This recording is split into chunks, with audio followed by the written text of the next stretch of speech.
Fait bonsoir à toi. Mesdames, Messieurs, bonsoir. Je vous présente notre invité, l'économiste Demba Moussa Dembélé, président de l'Africaine de recherche, de coopération et de développement endogène Arcade.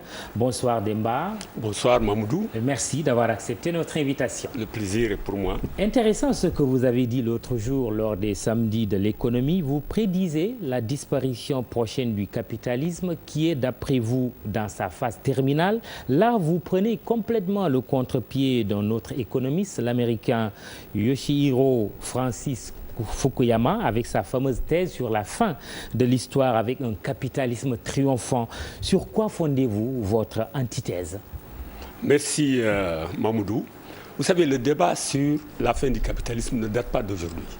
Depuis Karl Marx, qui avait écrit l'œuvre de sa vie, Le Capital, il avait démontré que compte tenu des mécanismes de déploiement du capitalisme, notamment la recherche effrénée du profit, le capitalisme est amené à disparaître parce que tout simplement, d'abord, c'est un système social qui vient du féodalisme qui a disparu lui-même et que par conséquent, compte tenu de l'évolution de l'histoire, le capitalisme est amené à disparaître.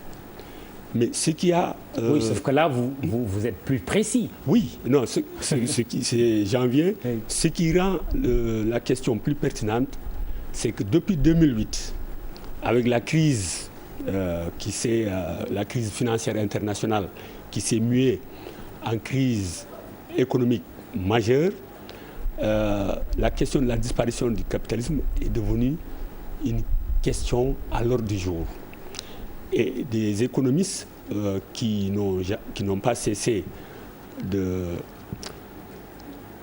d'analyser l'évolution du capitalisme au XXe siècle, même après la chute du camp soviétique, en sont venus à la conclusion que les jours du capitalisme sont comptés. Samir Amin, que nous connaissons très bien dans ce pays, qui a écrit en 2012 l'un de ses derniers ouvrages, qui parle du déclin, de l'effondrement du capitalisme des monopoles. Et tout récemment, un livre collectif écrit par Emmanuel Wallenstein et 4 autres économistes, et dont le titre « Le capitalisme a-t-il un avenir ?» Et ils répondent, en tout cas pour Wallenstein et certains de ses co-auteurs, le capitalisme... D'ici les 30-40 prochaines années, le capitalisme va disparaître. Parce qu'il ne peut plus tenir compte tenu de tout ce que nous connaissons aujourd'hui sur le plan économique, sur le plan financier, et surtout la financiarisation de l'économie mondiale. Et je crois que c'est ça qui accélère cette question de la fin du capitalisme. Et on aura, dites-vous, un système recentré sur l'homme. Mais est-ce que cela veut dire que le communisme va renaître? Vous savez, cette question du communisme, d'abord le communisme n'était pas né pour mourir, puisque les gens parlent de la mort du communisme, la mort du communisme. Il y avait une transition socialiste vers le communisme, en ex-Union soviétique et dans d'autres pays. Cette transition, bien sûr, a connu un échec. Mais l'échec n'est que temporaire. Vous savez, dans l'évolution des sociétés humaines, un premier échec ne veut pas dire un échec définitif. Et je crois que l'humanité, profondément, aspire à une autre forme d'organisation de la société que le capitalisme. Parce que si vous vous rendez compte, Mahmoud, aujourd'hui, 1% de la population mondiale contrôle pratiquement la moitié des richesses mondiales. Un tel système est devenu illégitime. Il ne peut pas tenir. Donc les gens aspirent à plus d'égalité, à plus de solidarité. Et nous pensons qu'il y aura un système qui va amener cela, comme on l'appelle socialisme ou autre chose. Mais ce qui est sûr, c'est que les gens se battent partout. Peut-être un système entre les deux. Oui, c'est possible. C'est possible. Le centre, parce que, vous savez, le centralisme. Vous savez, le capitalisme et la noblesse on fait un compromis, comme dans les pays qui ont toujours des rois ou des reines, comme en Angleterre. Donc c'est possible qu'il y ait un compromis quelque part entre le capitalisme et le socialisme. D'ailleurs, dans les pays nordiques, on a un peu tenté cette expérience. Et peut-être que aussi ce qui se passe en Chine aujourd'hui et dans certains pays des BRICS, c'est un peu une combinaison du capitalisme et des éléments du socialisme. Et vous voulez dire que Fukuyama a tout faux? Mais lui-même, il a reconnu qu'il avait tout faux. Lui-même, il l'a reconnu récemment. Il a dit que le système américain, le système occidental de façon générale, est actuellement en panne.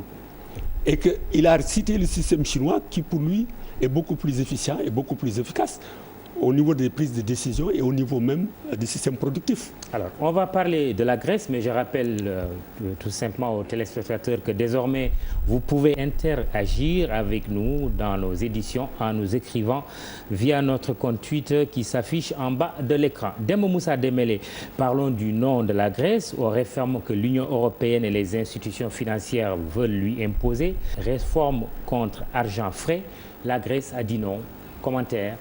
Vous savez, le cas de la Grèce nous rappelle ce que nous avons vécu dans les années 80-90. Les programmes d'ajustement qui ont amené nos pays au bord du gouffre. Et aujourd'hui, d'ailleurs, on ne parle que de la réduction de la pauvreté. On ne parle plus du développement. Et c'est exactement ce qui se passe en Grèce. Depuis 5 ans, l'Europe officielle, sous la houlette de l'Allemagne, a imposé des mesures à la Grèce pour pouvoir repayer sa dette aux banques ou aux États de l'Union européenne. Mais ces politiques n'ont pas marché. Vous vous rendez compte aujourd'hui que près de 50% des jeunes sont au chômage en Grèce. Il y a 40% d'enfants qui vivent dans la pauvreté. Et il y a des millions de Grecs qui se lèvent chaque jour pour se demander où est-ce qu'ils vont avoir un repas décent. Et pourtant, des économistes de renom, et d'ailleurs tout à l'heure avant de venir à votre émission, j'ai lu une lettre ouverte à Merkel de la part de Thomas Piketty, Jeffrey Sachs et d'autres, qui ont écrit à Merkel en lui demandant de ne pas imposer ces politiques qui ont fait faillite à la Grèce et de lui permettre de souffler, à savoir réduire la dette de la Grèce et allonger les délais de paiement. Parce que de toutes les façons, la Grèce dit qu'elle ne peut pas payer. Elle ne peut pas payer. Une partie de la dette d'ailleurs est illégitime. C'est la commission qui a été mise sur pied par le Parlement hellénique qui l'a dit. Justement, quelle leçon pour nous, Africains, de dire aussi nous ne pouvons pas payer cette dette qu'on nous impose? Vous savez, moi j'ai fait... Qu'on a contracté, c'est vrai, mais qui nous est imposé quelque part. Moi j'ai fait partie d'un réseau international qui s'appelle Jubilé Sud. Et nous avons milité pour l'annulation inconditionnelle de nos dettes.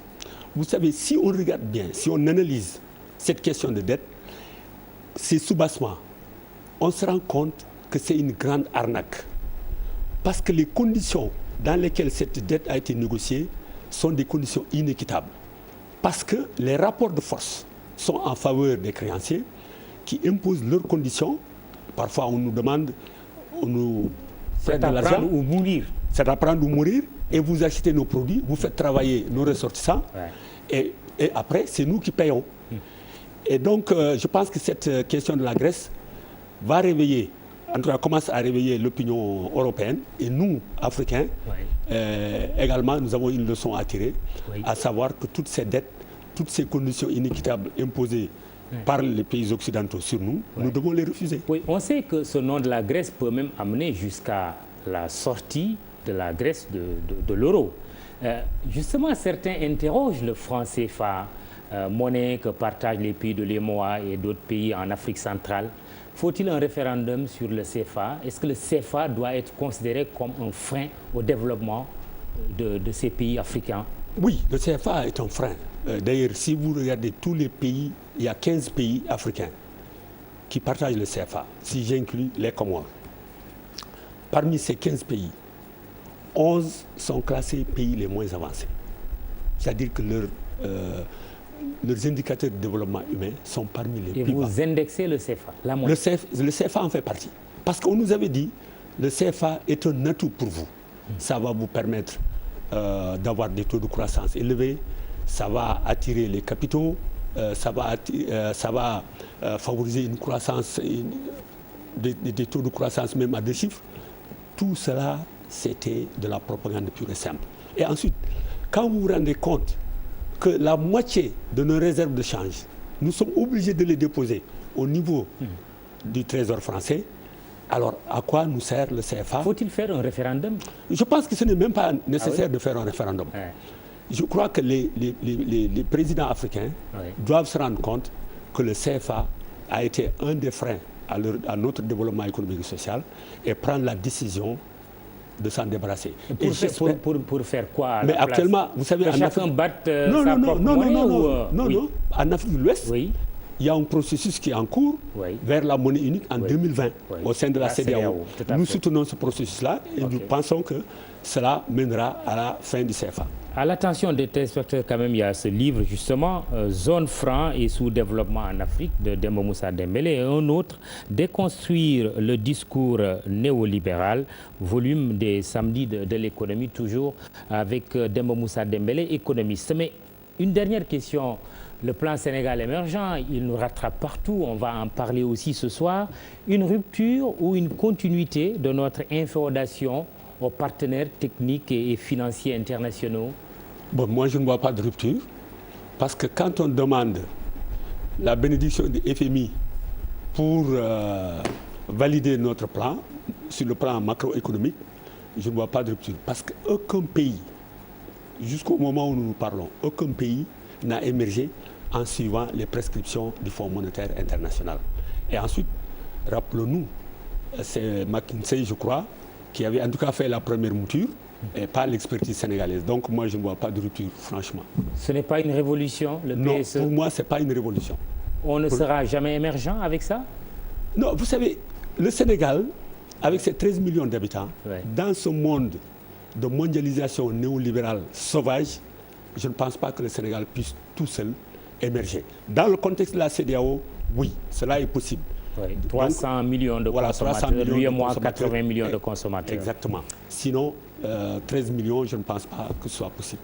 Merci Demba Moussa Dembélé, vous êtes économiste et président de l'Arcade. Je rappelle que vous pouvez interagir avec nous durant nos éditions en nous écrivant via notre compte Twitter qui s'affiche en ce moment même au bas de l'écran. Merci Chérif, je te rends l'antenne. Demain, vous avez rendez-vous avec Antoine Diouf. Bonsoir.